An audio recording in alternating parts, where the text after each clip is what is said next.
Before we begin, if you've been here before, welcome back. If this is the first time you found your way to this channel, take a moment to get comfortable. You might want to dim the lights, find a blanket, and settle in. This kind of history is best heard slowly, without rushing.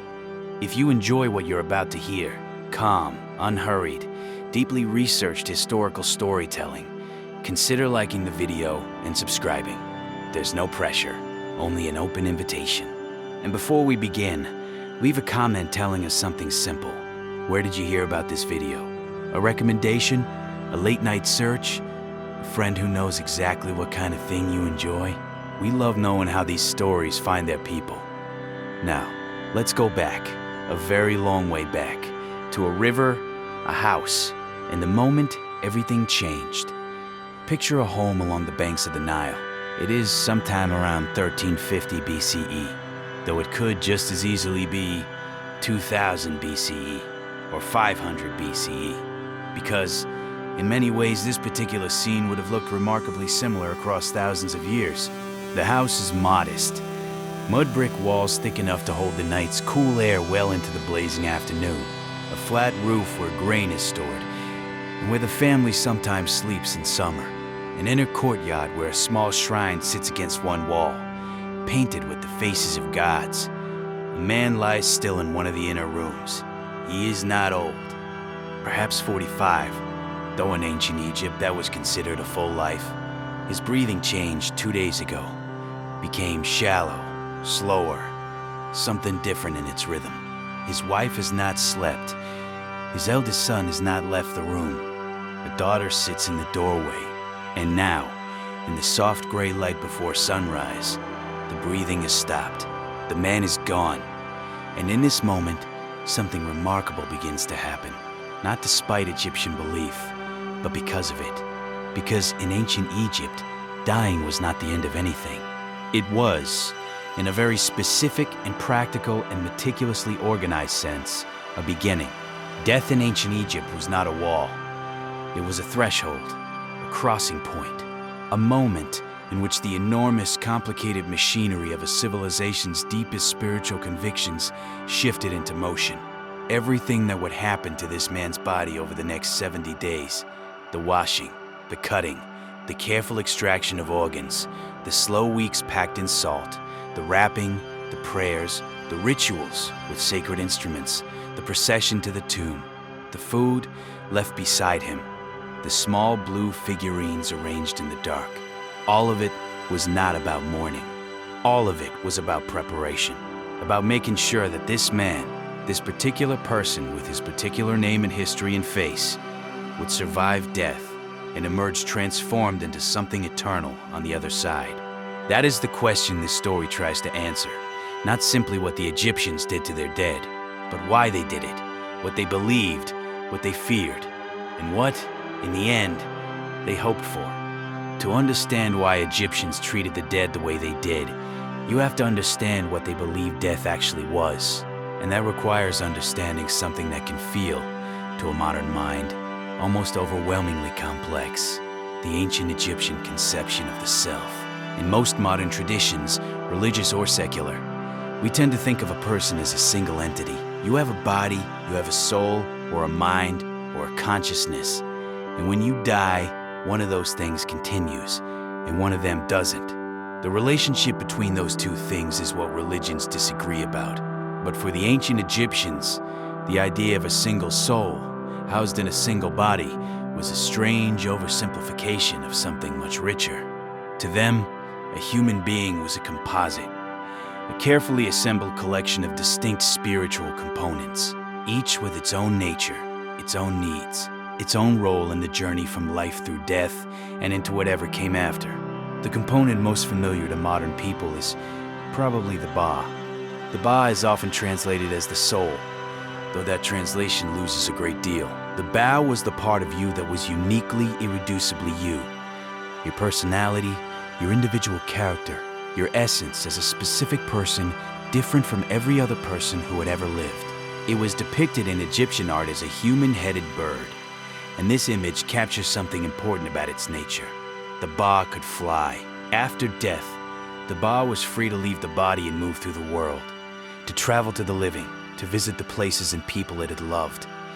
But crucially, every night, the Ba had to return. It had to come back to the body, to reunite with it, to rest within it until morning.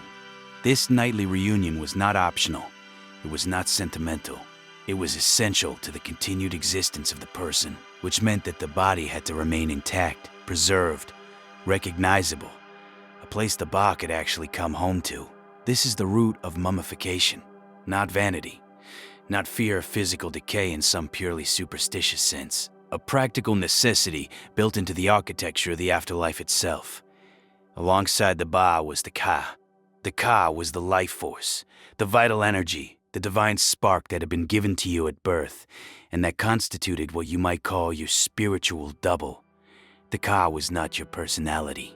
It was the force that allowed you to be alive at all. When you died, your Ka left your body. This is, in fact, how the Egyptians understood death itself, as the departure of the Ka. And the Ka had specific needs. It needed nourishment. This is why food and drink offerings were left in tombs for thousands of years, not as symbolic gestures, but as genuine provisions for a genuine entity that experienced something like hunger. It is also why tomb statues were important. If the body was destroyed, the Ka could inhabit a statue instead, could use it as an alternative dwelling. Nothing was left to chance. The third great component was the Ak. The Ak is perhaps the hardest to translate. Egyptologists sometimes render it as the effective spirit, the glorified spirit, the luminous one. The Ak was not something you were born with. It was something you became, or tried to become, after death. It was the result of the successful reunion of the Ba and the Ka within the preserved body. The moment when those two aspects of the self merged and transformed into something immortal and divine, something that dwelled with the gods and among the stars. Achieving the Ak was the goal of the entire funerary process. Every ritual, every prayer, every jar of preserved organs, every layer of linen wrapping, all of it was directed toward this single outcome. The Ak was the thing on the other side of death, the transformation that death made possible, if everything was done correctly. There were other components too. The Ren, your name, which had to be spoken and remembered to keep you alive in a real and literal sense. The Shoot, your shadow, which accompanied you always. The Aib, the heart, which was the seat of consciousness, emotion, moral judgment, and identity. The heart was so important that it was the one organ never removed from the body during mummification. Every other organ could be extracted and stored elsewhere. The heart stayed, because when the time came for judgment, it would be needed in its original location, inside the chest of the person who had lived that particular life. We will come back to this. But for now, hold on to that understanding, that to an ancient Egyptian, a human being was not a simple thing. Preserving the body was not an act of denial about death. It was an act of preparation for what came after it. When someone died, time became immediately urgent. Egypt is a hot country, and decomposition begins quickly. The body had to be moved without delay, and the movement was careful, deliberate, accompanied by ritual from the very first moments. Women of the household, family members, close women, sometimes professional mourners whose role in Egyptian funerary practice was ancient and recognized, began to grieve loudly and visibly. This was not simply an expression of emotion, though it was certainly that. It was also a performance, a demonstration to the community and to the spiritual world that this person had been loved, that their death was being properly marked, that the transition was being witnessed.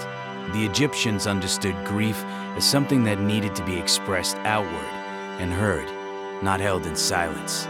The body was first taken to a place called the Ibu, a tent or structure, often located near the river, sometimes translated as the place of purification. Here, priests with specialized knowledge of the necessary rites performed the initial washing of the body. The water used was not ordinary water. It was water specifically prepared and purified for this purpose. The body was washed with palm wine, which had antiseptic properties that the embalmers had learned through long observation, then rinsed with water infused with natron, the sacred salt that would play such a central role in everything that followed. Cedar oil was rubbed into the skin. Incense was burned. The atmosphere was not clinical. It was charged with the awareness that what was happening in this moment was the beginning of a sacred transformation. From the purification tent, the body was moved to the most important location in the entire funerary process, a dedicated embalming facility called the Nefer, a phrase that translates beautifully and somewhat surprisingly as the House of Beauty or the House of Good. The name is telling. The Egyptians did not think of what happened in this building as grim or macabre. They thought of it as a restoration, a beautification, a making ready. The Nefer was a specialized structure staffed by trained practitioners, the WT priests and the Kari-heb priests, who performed the rituals and recited the spells alongside the embalmers themselves. Skilled craftsmen who had learned their trade through apprenticeship and who occupied a complicated social position in Egyptian society. Set apart from ordinary life because of their intimate contact with the dead. Respected for their knowledge, but subject to specific religious restrictions because of that same knowledge.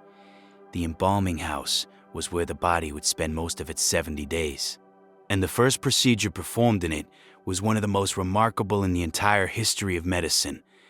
Or rather, in the history of a practice that occupied a strange territory between medicine, ritual, and spiritual engineering. The embalmers began by removing the brain. This was done not because the brain was considered important. In ancient Egypt, the brain had almost no religious or philosophical significance at all, but because it was the organ most likely to decay rapidly and to cause the decomposition of everything around it. The method was precise and specific. A long, thin bronze rod with a small hook or spatula at its end was inserted through the left nostril, pushed carefully upward through the thin ethmoid bone at the back of the nasal cavity, and used to break up the brain tissue inside the skull. Modern researchers who have studied this procedure have confirmed, somewhat surprisingly, that the brain liquefies more efficiently than it can be extracted by hook, which means the embalmers discovered through practice that the most effective technique was to use the rod to liquefy the gray matter, then tilt the head so that the liquefied brain drained out through the nostril by gravity alone. The skull was then packed with strips of linen soaked in resin, or in some cases with natron, to fill the empty cavity and preserve its shape. CT scans performed on Egyptian mummies, including a notable 2008 scan of a 2400-year-old mummy, have confirmed these techniques in extraordinary detail, revealing both the tool marks left in the nasal bone and the packing materials left behind inside the skull. The brain itself, that remarkably complex organ, was simply discarded. The Egyptians threw it away without ceremony because, to their understanding, it was the heart that thought, the heart that felt, the heart that was the seat of the person. The brain was structure without purpose. The organ removal that followed was far more careful, far more reverential, and governed by a religious framework that gave each extracted organ its own divine protector. The embalmer made a single incision on the left side of the abdomen, chosen because, anatomically, it gave better access to the descending colon and the abdominal organs, using a knife of Ethiopian obsidian stone, a material specified in ancient sources and confirmed by archaeological evidence. Through this opening, the embalmer carefully removed the 4 primary organs considered essential to the person's existence in the afterlife: the liver, the lungs, the stomach, and the intestines. Each organ was treated separately. Each was cleaned, dried with natron, and wrapped in linen, and each was placed into its own specialized container. The canopic jars that today fill the cases of every major museum with ancient Egyptian collections. These jars were not merely storage vessels. They were sacred objects, each one placed under the protection of one of the 4 sons of the god Horus. Imseti, depicted with a human head, protected the liver. Happy, shown with the head of a baboon, guarded the lungs. Duamutef, jackal-headed, watched over the stomach. And Kibe Sinuf, with the head of a falcon, was the protector of the intestines. Each son of Horus was in turn protected by one of the great goddesses. Isis guarded Seti's jar. Nephthys protected Happi's. Neith kept watch over Duamutef's, and Serket stood guardian over Kebesenuef's. The jars were sealed, inscribed with the name of the deceased and with invocations to the protecting deity, and kept close to the body throughout the burial.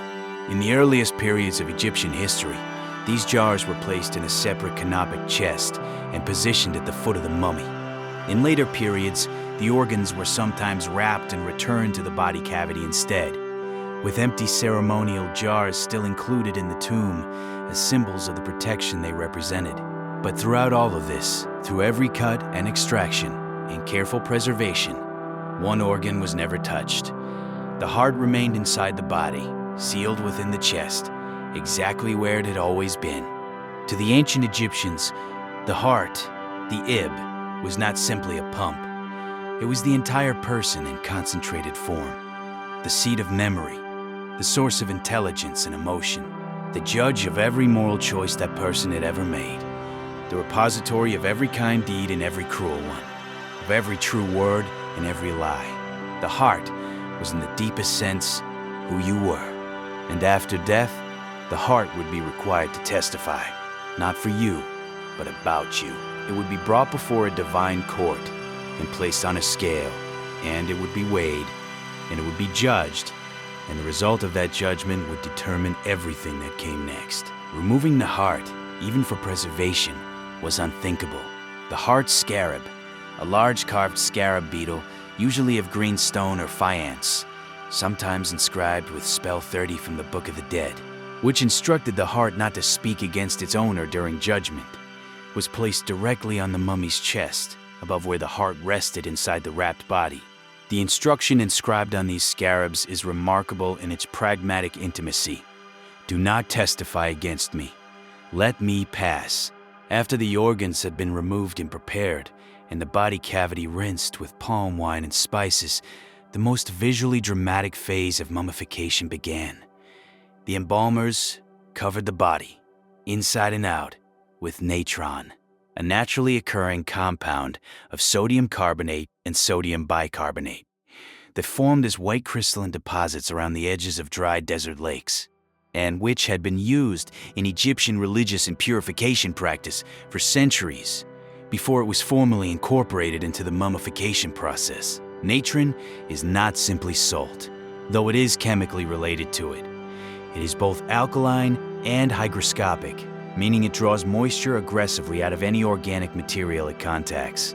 The body was packed with dry natron inside the abdominal cavity, and mounds of natron were piled over the external surface, completely covering the corpse, and then it was left.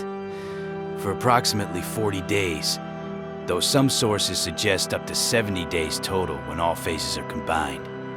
The natron worked slowly and completely, drawing every drop of moisture from the tissues, desiccating the cells, transforming the soft, vulnerable flesh of a human body into something hard, preserved, and capable of lasting thousands of years.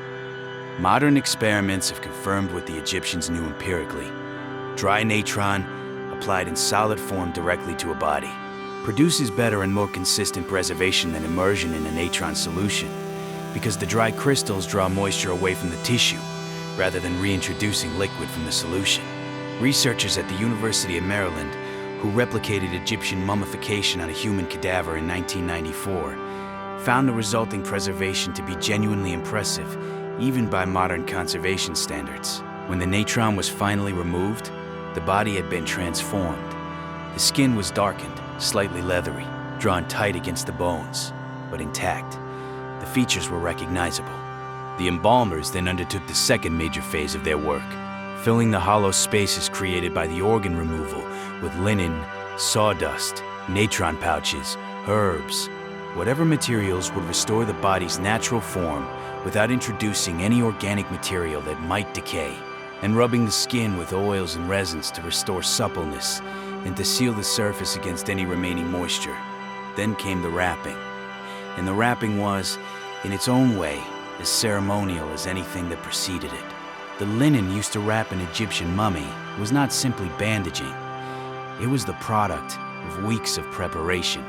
Fine linen, torn into strips of varying widths, was treated and sometimes inscribed with prayers and protective texts before use. The wrapping process could consume hundreds of yards of cloth and required considerable skill and time. It began with the fingers and toes, each wrapped individually, then the limbs, then the torso, each layer applied with care.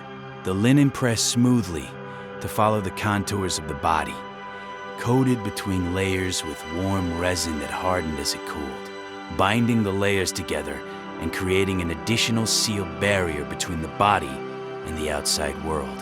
As the wrapping progressed, the embalmers, or more precisely the priests overseeing this stage, placed amulets between the layers of linen at carefully chosen locations on the body. These amulets were not decorations. They were functional objects charged with specific protective purposes, and their placement followed a system that had been developed and refined over centuries.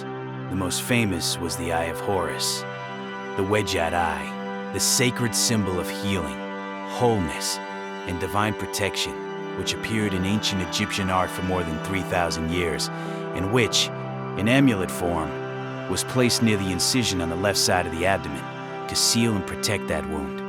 The jade pillar, representing the backbone of Osiris and, by extension, stability and endurance, was placed at the throat. The scepter and the techet knot, sacred to Isis, were placed at various points on the body as specific invocations of divine protection. A heart scarab was positioned over the chest. Some mummies, particularly royal ones, were found with hundreds of individual amulets, arranged in precise patterns beneath their wrappings. The wrapping of a pharaoh might take an entire specialist team many days. At the head, either placed directly on the mummy's face or fitted over the outer layer of wrapping, was the funeral mask. This was one of the most important objects in the entire burial assemblage, and its purpose goes deeper than preservation. The mask served as a face for the dead, a permanent, idealized, recognizable face that the Ba could identify when it returned to the body each night. The Ba needed to find the body, in the darkness of the tomb, among the stillness and silence. The mask served as a beacon, a visible marker of identity. For ordinary people, these masks were made of cartonnage, layers of linen or papyrus stiffened with plaster and painted in bright colors with the features of the deceased. For the wealthy and the royal, they were made of gilded wood, and for the most powerful rulers of Egypt's most prosperous dynasties, they were made of beaten gold, inlaid with lapis lazuli, and carnelian, and obsidian, and colored glass. The mask of Tutankhamun, that extraordinary object now housed in the Egyptian Museum in Cairo, the human face of a boy king who died around the age of 18, around 1323 BCE, weighs approximately 11 kilograms, and is considered by many scholars to be the most technically perfect example of goldsmith's work to survive from the ancient world. The expression on its face is serene, slightly idealized, neither old nor young. It was not meant to be a portrait of Tutankhamun's actual face. It was meant to be an expression of his divine nature, the face that would serve him in eternity. Once the mummy was fully wrapped and masked, it was placed inside its coffin. And here, again, the complexity of Egyptian funerary practice reveals itself, because a coffin in ancient Egypt was not simply a box. It was a container loaded with cosmological significance, its form and decoration governed by beliefs about the nature of the universe, the structure of the underworld, and the relationship between the dead person and the gods. The earliest Egyptian coffins, dating from the Old Kingdom, roughly 2600 to 2100 BCE, were simple rectangular wooden boxes. Their interiors, sometimes painted with a pair of eyes at the head end, so that the deceased could look out. By the Middle Kingdom, around 2000 BCE, coffin design had developed into something far more elaborate. Rectangular boxes covered inside and out, with texts and images drawn from the coffin texts, the great religious literature of that period, which provided the deceased with spells and instructions for navigating the afterlife. Alongside these rectangular coffins, a new form appeared, the anthropoid coffin, shaped in the outline of a wrapped mummy, painted with a stylized face and collar, the lid carved to represent the person lying peacefully inside. These human-shaped coffins, which gave the coffin itself the appearance of a second mummy, connected the deceased symbolically to Osiris, the god of death and resurrection, who was himself most often depicted in mummiform posture, wrapped tightly, his arms crossed, holding the crook in the flail. By the New Kingdom, the period of Egypt's greatest power and wealth, from approximately 1550 to 1070 BCE, wealthy Egyptians were buried in a nested sequence of coffins, an innermost coffin shaped like a mummy and painted in elaborate detail, placed inside a second outer coffin, that outer coffin placed inside a stone sarcophagus, that sarcophagus placed within the tomb itself. The decorative programs on these nested containers told the story of the underworld journey in images and texts, covering every surface with scenes of the deceased being led before Osiris, images of the protective gods, passages from the Book of the Dead, hymns to the sun god Ra. Even the stone of the sarcophagus, massive and heavy and seemingly purely protective, was inscribed with texts meant to assist the dead through what was to come. But before the body was finally sealed in its tomb, one ritual remained. Perhaps the most important ritual in the entire sequence. The one that made the difference between a beautifully preserved corpse and a living spirit capable of experiencing the afterlife. It was called the opening of the mouth. Picture the scene outside the tomb entrance. The mummy has been brought from the embalming house, placed upright in its coffin before the sealed doorway. The family and mourners stand back. The priests arrange themselves. Among them, the most important figure is the Sem priest, wearing a distinctive leopard skin over his shoulder, sometimes wearing a mask in the form of a jackal. The face of Anubis, the god who guided the dead, and the ceremony begins. The opening of the mouth was a sequence of up to 75 separate ritual acts, each one prescribed, each one meaningful. It involved the use of several specialized instruments, most importantly, the adze, a carpentry tool made of meteoric iron that had fallen from the sky, iron of heaven, which the Egyptians believed was charged with divine power precisely because of its celestial origin. The Sem priest touched this adze to the lips of the mummy, or to the lips painted on the coffin lid, and recited the prescribed words. He touched it to the eyes, to the ears, to the nose. He offered incense and libations. He sacrificed a calf and offered parts of it to the deceased. He used the pezeshkef, a ritual implement shaped like the tail of a fish, originally used to cut umbilical cords at birth, to complete the symbolic act of rebirth. What this ceremony accomplished, in the belief of every Egyptian who witnessed or participated in it, was this. It reopened the senses of the dead. It allowed the mummy to breathe, to see, to hear, to speak, to taste the offerings that would be brought to the tomb. Without the opening of the mouth, even the most perfectly mummified body was useless, a beautiful shell from which the spirit could not operate, a house that the Ba could return to but couldn't actually live in. With it, the mummy became a functioning home for the returned spirit. The deceased was, in this ritual moment, reborn. The ceremony itself echoed the myth of Osiris, in which Horus performed the opening of the mouth on his murdered and resurrected father, an act that established the precedent for all subsequent funerary practice. Every deceased Egyptian, when their mouth was opened by this ritual, was identified with Osiris in that moment. They were not just a dead person. They were an Osiris, in a society where the afterlife was not a private spiritual matter, but a communal and civic one.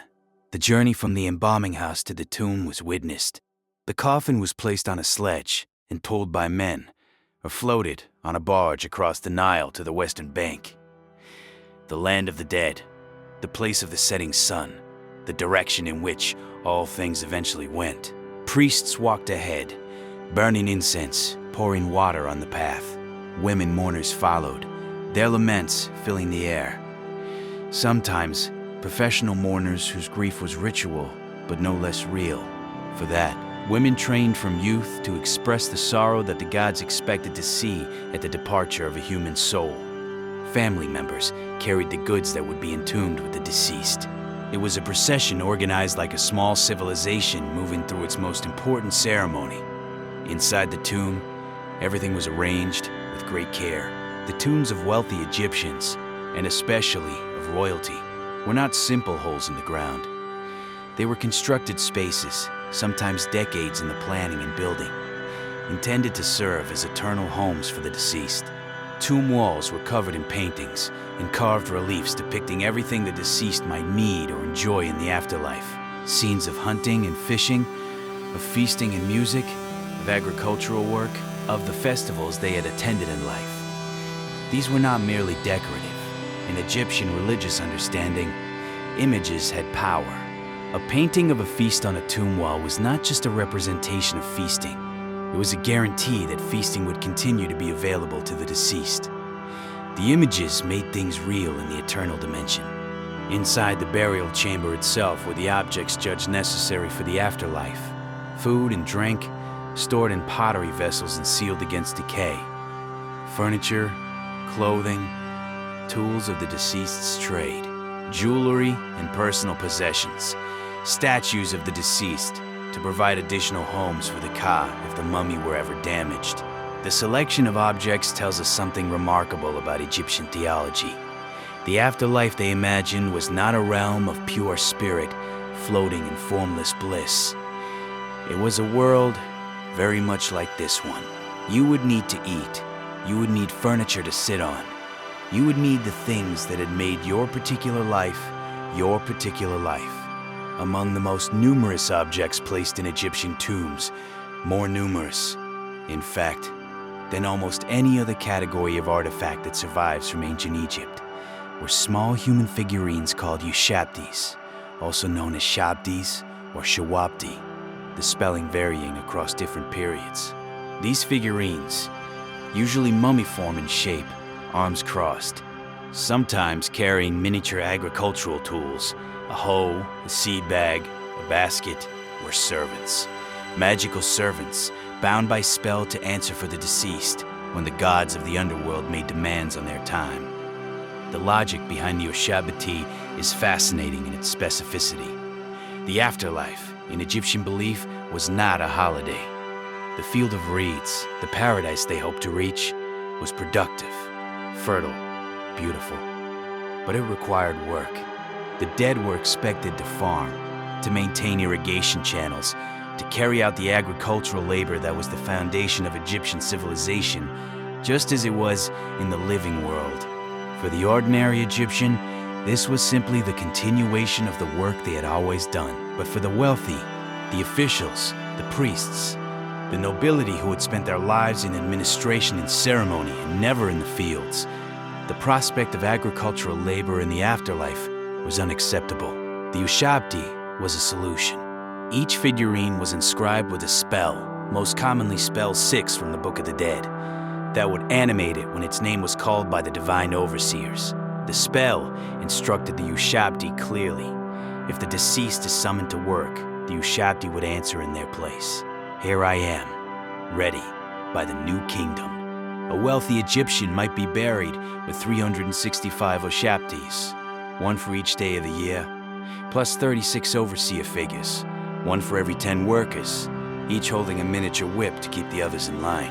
King Taharka, who ruled in the 7th century BCE, was buried with more than 1,000 ushabtis. Some tombs contained small ushabti boxes, like tool chests for the afterlife workforce, neatly organized, ready for service.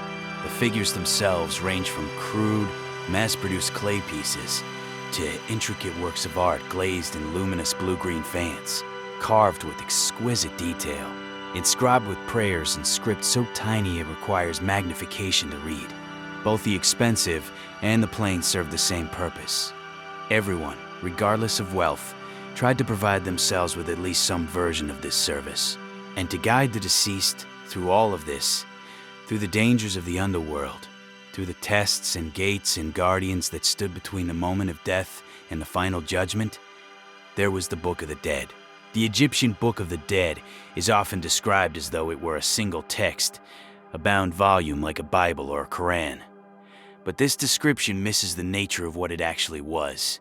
The Book of the Dead, which the Egyptians themselves called the Book of Coming Forth by Day, was a collection of spells, hymns, declarations, and instructions, and no two copies were identical. A wealthy person could commission a fully personalized copy, scrolled on a papyrus roll that might be several meters long, illustrated with detailed and beautiful vignettes, showing the scenes it described, with their own name and portrait woven into each scene alongside the gods. A less wealthy person might have a simpler copy, with blank spaces where the name would be written in at the time of purchase. Some people had only a single critical spell inscribed on a piece of papyrus, tucked into their wrappings, or carved onto their coffin, or inscribed on a heart scarab placed on their chest. The Book of the Dead grew from older traditions, the pyramid texts of the Old Kingdom, which were inscribed only inside the tombs of pharaohs, and the coffin texts of the Middle Kingdom, which extended similar protections to the nobility. By the New Kingdom, aspects of this literature had become available to anyone who could afford even a basic version, which represented a profound democratization of the afterlife. In Egypt's earliest periods, only kings became Akh. Only kings became fully transformed, eternal, divine after death. By the New Kingdom, aspects of this literature had become available to anyone who could afford even a basic version, which represented a profound democratization of the afterlife. In Egypt's earliest periods, only kings became Akh. Only kings became fully transformed, eternal, divine after death. By the New Kingdom, every person who could arrange the proper burial had a genuine shot at eternity. The spells themselves addressed every challenge the deceased might face on their journey. There were spells to protect against snakes and crocodiles in the underworld, spells to ensure the deceased could remember their own name, spells to allow the ba to fly freely, spells to ensure that the heart would not betray its owner during judgment, spells to open the gates guarded by fearsome divine beings, each of whom had to be addressed by the correct name, a name the deceased had to know in order to pass. The Book of the Dead was not religious doctrine. It was a practical guidebook, a navigational manual for a journey more treacherous and more consequential than any earthly voyage. It was the most important book a person could own, and many families spent considerable resources ensuring their dead had access to it. All of this preparation, the 70 days of mummification, the opening of the mouth, the tomb filled with food and furniture and servants and spells, was directed toward a single moment, the moment that determined everything. The moment that the Egyptians thought about with a specific mixture of hope and terror that saturates their art and their literature and their prayers. The moment the Egyptians called the weighing of the heart, the judgment of the dead, in the Hall of Two Truths, a great chamber at the heart of the underworld, the Duat. The deceased arrived and stood before a divine assembly. At the center sat Osiris, Lord of the Dead, wrapped in his white shroud, his skin the green of resurrection and renewal, the crook and flail held crossed before him, the double crown on his head. Flanking him were Isis and Nephthys, his sisters. Around the hall stood 42 assessors, divine judges, each responsible for a different category of wrongdoing, each waiting for the deceased to speak. And then the deceased had to perform what Egyptologists call the negative confession. They had to address each of the 42 judges individually, by name, which is why knowing the correct names mattered so much, why the Book of the Dead's lists of divine names were studied and memorized, and declared to each judge an offense they had not committed. I have not stolen. I have not lied. I have not caused anyone to weep. I have not committed adultery. I have not acted with deceit. I have not killed anyone. I have not withheld food from the hungry. I have not cheated in the measurement of grain. The list went on. 42 declarations of innocence, addressed to 42 divine witnesses, each listening for the sound of truth. But the negative confession was only the spoken part. The decisive test was physical. The deceased's heart, removed by the hand of Anubis, the jackal-headed guardian of the dead and guide of souls, the god who oversaw mummification, was placed on one side of a great golden scale. On the other side was placed a single white feather, the feather of Ma'at, the goddess who embodied truth, cosmic order, justice, and balance. Thoth, the ibis-headed god of wisdom and scribes, stood ready with palette and brush to record the result. Ammit crouched beside the scales. Ammit, the devourer. A creature assembled from the most terrifying animals in the Egyptian world. The head of a crocodile, the forequarters of a lion or leopard, and the hindquarters of a hippopotamus. She waited. She was always waiting. If the heart was lighter than the feather, if the person had truly lived with integrity, had acted with kindness and fairness and truth, then the scales balanced, and Thoth wrote down the result. And Osiris declared the deceased Maheru, true of voice, justified, worthy. Horus took the hand of the deceased and led them into the eternal life they had spent their entire earthly existence preparing for. But if the heart was heavier than the feather, if it was weighted down with deception and cruelty and the accumulated burden of choices made against Maat, then Ammit sprang forward, and she devoured the heart, and the person ceased to exist in any form, in any world. Not hell, exactly, in the Christian sense. No torment, no punishment, no endless suffering. Simply non-existence. The second death, permanent and absolute. The worst outcome imaginable in a culture that believes so profoundly in the permanence and possibility of life. To cease to be was the Egyptian equivalent of damnation. This belief had practical consequences for how Egyptians tried to live their lives. The judgment was real to them, not symbolic, not metaphorical, not a story told to children to encourage good behavior. The weighing of the heart would actually happen, and the heart carried the actual record of how the person had actually lived. This is part of why Egyptian morality, the concept of Maat, the obligation to maintain truth and justice and balance in one's daily conduct, was taken so seriously. It was not merely social expectation. It was preparation for a trial with eternal stakes. There is one thing the Egyptians did not fully control, no matter how carefully they prepared, and that was the security of the tomb itself. The irony at the heart of Egyptian funerary practice is profound. The more elaborate the burial, the more valuable the tomb. And the more valuable the tomb, the more attractive it became to the people who wanted what was inside it.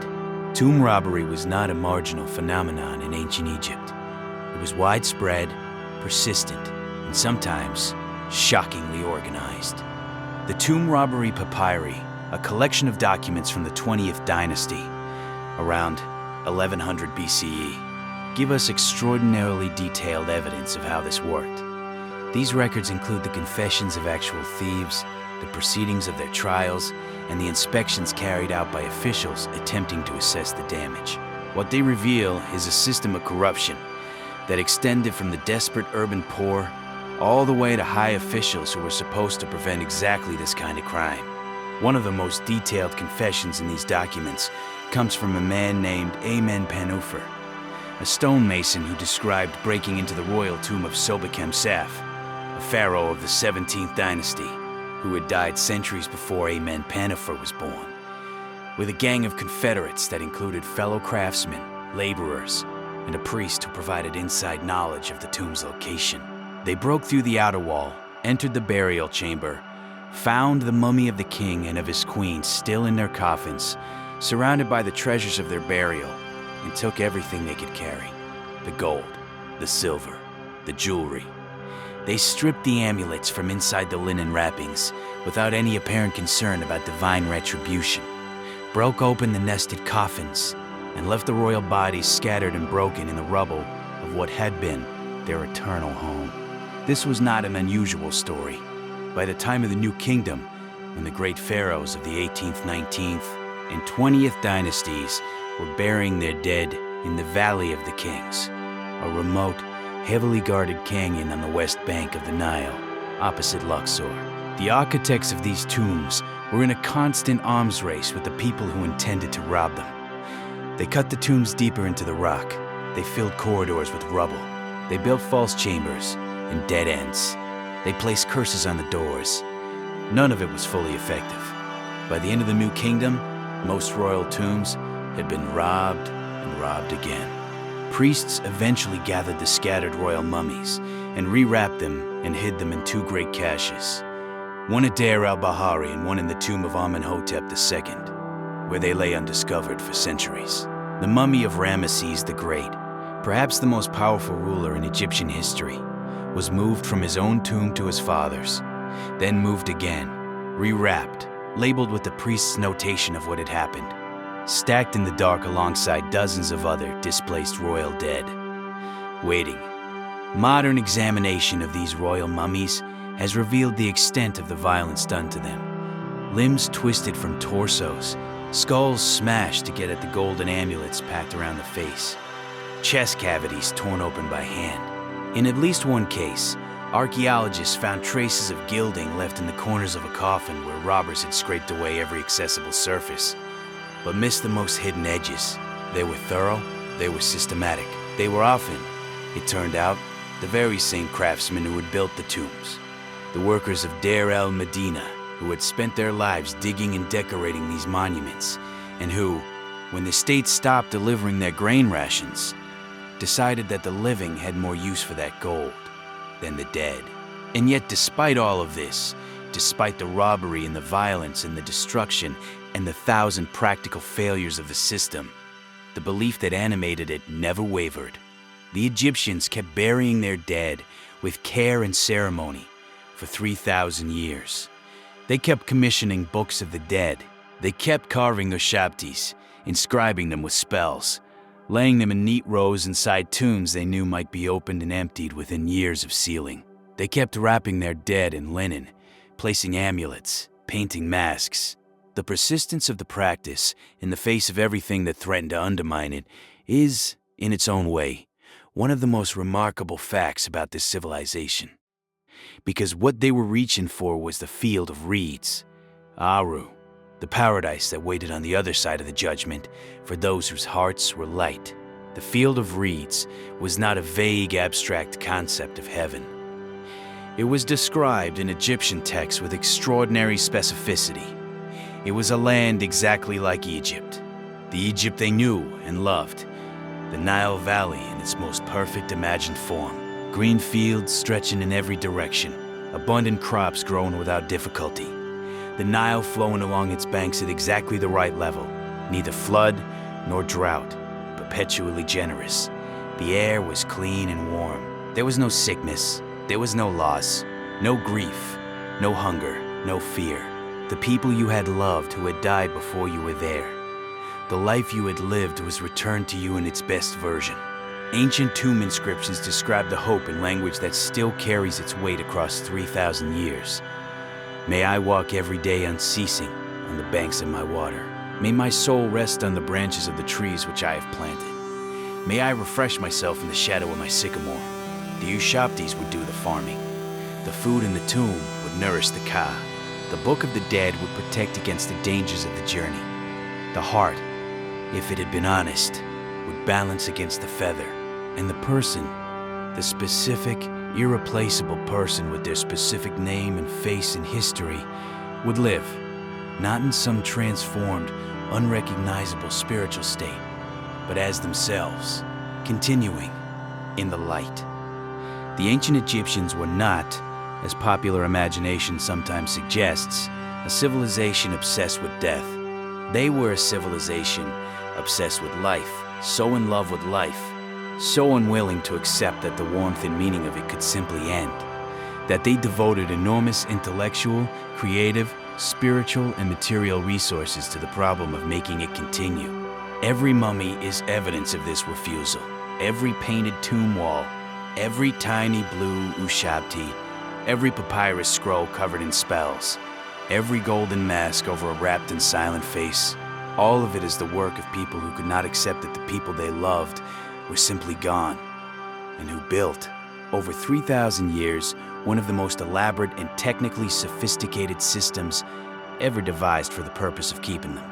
The system failed in the end, not because the belief was wrong, but because time is longer than gold and stone and preserved linen can withstand. Most of the tombs were robbed. Most of the mummies were disturbed. Most of the names were eventually forgotten, which, in Egyptian belief, was its own kind of death. And yet the mummies that do survive, The ones that made it to museums and the ones still lying in their tombs in the Valley of the Kings are remarkable. They are faces. They are specific people with their specific features still preserved after 3,000 years, still recognizable, still present. Which is, in a way, that doesn't require any particular spiritual belief to appreciate. Something very close to what the Egyptians hoped for.